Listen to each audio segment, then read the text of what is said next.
चलिए इस वीडियो में देखते हैं अपना लिवरेजेस का क्वेश्चन नंबर 4। क्वेश्चन नंबर 4 क्या बोलता है, ठीक है। The capital structure of PS limited, एक कंपनी है कैपिटल पीएस लिमिटेड करके, उसका कैपिटल स्ट्रक्चर दिया गया है 31 मार्च 2021 को। क्या बोल रहा है, इक्विटी शेयर कैपिटल कितनी दे रखी है 10 लाख की, और डिवेंचर से हमारे पास जिनका रेट कितना है 10% 10 लाख के। आगे क्या बोलता है, during the year 2020 and 2021 sales decrease to 1 lakh units as compare to 1,20,000 units in the previous year. पिछले साल हमारे पास सेल्स हो रही थी 1,20,000 यूनिट्स की और अब हो रही है 1 लाख यूनिट्स की, ठीक है। फिर बोलता है however selling price stood at ₹12, मतलब 12 रुपये ही सेलिंग प्राइस है, सेलिंग प्राइस पे कोई इफेक्ट नहीं आया है, ठीक है। उसके बाद बोलता है वेरिएबल कॉस्ट 8 पर यूनिट है, ये भी सेम ही है दोनों ईयर्स के लिए। फिक्स्ड एक्सपेंस दे रखे हैं हमारे पास 2 लाख रुपए, ठीक है। फिर उसके बाद बोल रहा है इनकम टैक्स रेट है 30%, ठीक है। यहाँ तक क्वेश्चन समझ आ गया, मतलब कैपिटल स्ट्रक्चर और कुछ बेसिक डिटेल्स दी गई हैं क्वेश्चन के लिए। फिर निकालना क्या है, हमें कैलकुलेट करना है डिग्री ऑफ फाइनेंशियल लिवरेज दोनों पे, मतलब 1 लाख यूनिट्स पे भी और 1,20,000 यूनिट्स पे भी। फिर उसके बाद सेकंड पार्ट में बोल रहा है डिग्री ऑफ ऑपरेटिंग लिवरेज निकालो, सेम 1,20,000 और 1 लाख यूनिट्स पर। फिर बोल रहा है कि परसेंटेज चेंज निकालो कि ईपीएस में कितना चेंज हुआ है 1,20,000 से 1 लाख पे जाने के लिए, ठीक है। पहले 1,20,000 यूनिट सेल हो रही थी, अब 1 लाख हो रही है, तो बोल रहा है कि दोनों पे ईपीएस जो अलग अलग आएगा उनमें से कितना चेंज आया है इन परसेंटेज वाइज, ठीक है। देखते हैं इसको, चलिए देखो, ये मैंने आपके लिए सॉल्यूशन यहाँ पे लिख लिया है अच्छे से समझने के लिए, ठीक है। सबसे पहले आपको पता है जब भी ईपीएस मांग लेता है क्वेश्चन में, तो हमारे लिए एक फर्स्ट जो क्वेश्चन मतलब दिमाग में सबसे पहले चीज़ क्या आनी चाहिए, हमें क्या बनानी है, इनकम स्टेटमेंट। तो मैंने आपके लिए यहाँ पर क्या बना लिया, इनकम स्टेटमेंट। देखो इनकम स्टेटमेंट ये रही, क्या बोल रहा है इनकम स्टेटमेंट में। सबसे पहले हमने 2 ईयर्स की बनानी है, क्योंकि उन्होंने बोल रखा था एक ईयर 1,20,000 थे, 1920 में कितने थे 1,20,000 यूनिट सेल हो रहे थे, और अब कितनी यूनिट सेल हो रही हैं 1 लाख यूनिट सेल हो रही हैं, ठीक है। तो सबसे पहले सेल्स, आपको पता है इनकम स्टेटमेंट में सबसे पहले क्या होती है, सेल्स हमारी पर यूनिट कितनी है 12 रुपीज़ पर यूनिट, तो यहाँ पर हो जाएगी 14,40,000, और जो अब है, अब कितनी सेल है 12 लाख, ठीक है। वेरिएबल कॉस्ट क्वेश्चन में गिवन थी, क्वेश्चन में कितनी गिवन थी variable cost, ₹8 per unit. 8 per unit के हिसाब से 1,20,000 यूनिट्स में 9,60,000 हमारे पास आ जाएगी, एंड अब करंट ईयर में कितनी आ जाएगी 8 लाख रुपीज़, क्योंकि यहाँ पर हमारे पास यूनिट कितनी है 1 लाख, ठीक है। यहाँ से हम क्या निकाल सकते हैं अब अपना कॉन्ट्रीब्यूशन कितना आ जाएगा 12 माइनस 8 4 लाख, सिमिलरली 14,40,000 माइनस 9,60,000 करोगे तो आप ये आ जाएगा 4,80,000, ठीक है।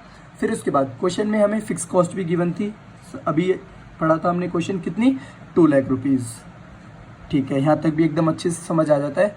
अब क्वेश्चन में इसके बाद क्या निकाल सकते हैं हम, EBIT, contribution minus fix cost करेंगे, यहाँ से ईबीआईटी आ जाएगा हमारे पास करंट ईयर का 2 लाख और प्रीवियस ईयर का 2,80,000, क्या आ गया ये ईबीआईटी, ठीक है। अब क्वेश्चन में इंटरेस्ट निकालना था हमें, इंटरेस्ट कैसे निकलेगा, आपको पता है डिवेंचर्स दे रखे थे कितने के 10 लाख के, 10 लाख के हमारे पास डिवेंचर्स थे, जिसमें से 10 लाख के डिवेंचर में से 10% का इंटरेस्ट जाएगा, तो 10 लाख का 10% कितना हो गया 1 लाख, ठीक है। तो 1 लाख का हमारे पास इंटरेस्ट चला जाएगा, इंटरेस्ट में कोई चेंजेस नहीं आएगा क्योंकि डिवेंचर हमारे पास दोनों साल सेम ही है, तो यहाँ से हमारे पास इंटरेस्ट भी आ जाएगा। और इंटरेस्ट निकालते हमारे पास नेक्स्ट क्या आ जाएगा, EBT, earning before tax, current year का 1 लाख एंड प्रीवियस ईयर का 1,80,000, ठीक है, ठीक है। और हमें क्वेश्चन में टैक्स रेट भी गिवन था कितना 30% टैक्स रेट के हिसाब से यहाँ पर आ जाएगा 30,000 एंड यहाँ पर 54,000, एंड सिमिलरली इसके बाद हमारे पास क्या आ जाएगा earning after tax, earning before tax में से टैक्सेस माइनस करने के बाद ये आ गया हमारे पास 70,000 एंड ये आ गया 1,26,000, ठीक है। अब हमारे पास नंबर ऑफ शेयर्स कितने हैं, देखो क्वेश्चन में बोल रखा था कि 10 लाख की हमारे पास इक्विटी शेयर कैपिटल है, ठीक है, डिवाइडेड बाई किसको कर देंगे, फेस वैल्यू को कर देंगे, फेस वैल्यू 100 रुपीज़ का एक शेयर है, तो शेयर्स कितने आ जाएंगे 10,000 के शेयर्स आ जाएंगे हमारे पास, ठीक है। तो यहाँ पे हमने नंबर ऑफ शेयर्स करें डिवाइडेड में 10,000 शेयर्स सेम ही है दोनों साल, तो यहाँ पर निकल के आ जाएगा हमारे पास EPS, अर्निंग पर शेयर निकल कर आ जाएगा। कितना अर्निंग पर शेयर आ जाएगा हमारे पास यहाँ पर ₹7 एंड यहाँ पर आ जाएगा 12.6। ये 7 एंड 12.6 कैसे आया, आई होप आप सभी को क्लियर है। 70,000 divided by 10,000, similarly 1,26,000 divided by 10,000। ठीक है, यहाँ तक EPS तक हमारा क्लियर हो गया। हमने EPS यहाँ पे निकाल लिया और उन्होंने क्वेश्चन नंबर थर्ड पार्ट में पूछ रखा है कि परसेंटेज चेंज इन EPS। इसको चेंज निकाल के दिखा देंगे हम थर्ड पार्ट में। तो सबसे पहले देखते हैं फर्स्ट पार्ट में क्या बोला है उन्होंने, फाइनेंशियल लिवरेज निकालना है। दूसरे पार्ट में बोल रखा है ऑपरेटिंग लिवरेज निकालना है। ठीक है, तो सबसे पहले हम ऑपरेटिंग लिवरेज निकाल देते हैं। आप सभी को पता है ऑपरेटिंग लिवरेज का फॉर्मूला क्या होता है, ये हमारा सेकंड पार्ट है। ऑपरेटिंग लिवरेज का फॉर्मूला होता है कॉन्ट्रीब्यूशन अपॉन EBIT। ठीक है, कॉन्ट्रीब्यूशन कितना गिवन है हमें यहाँ पे 4 लाख, EBIT कितना गिवन है 2 लाख। तो यहाँ पर डिग्री ऑफ ऑपरेटिंग लिवरेज या फिर बोल सकते हो आप ऑपरेटिंग लिवरेज कितना आ जाएगा 2 टाइम्स। ऐसे ही प्रीवियस ईयर के केस में 4,80,000 की हमारे पास कॉन्ट्रीब्यूशन थी एंड 2,80,000 का हमारे पास क्या है EBIT, तो यहाँ से आ जाएगा 1.71 टाइम्स क्या आ गया ये ऑपरेटिंग लिवरेज।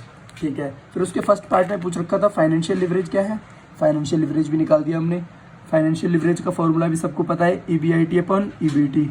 ये हमारी 2 लाख गिवन थी, ये हमारी 1 लाख गिवन थी EBT, तो यहाँ पे आ जाएगा ये 2 टाइम्स। ठीक है, एंड सिमिलरली प्रीवियस ईयर का कर देंगे तो यहाँ पे भी हमारा फाइनेंशियल लिवरेज कितना आ जाएगा 1.55 टाइम्स। ठीक है, अब जो लास्ट इस क्वेश्चन में जो थोड़ा सा बोल सकते हो आप, वैसे है इजी ही बट कोई ना कोई बच्चा कंफ्यूज हो सकता है इसमें भी, डिक्रीज इन EPS। ये डिक्रीज क्यों लिखा है मैंने, क्योंकि आप सभी को पता है डिक्रीज हो रहा है EPS। कैसे डिक्रीज हो रहा है, देखो प्रीवियस ईयर में कितना था 12.6, इस ईयर में कितना है 7, तो डिक्रीज हो रहा है।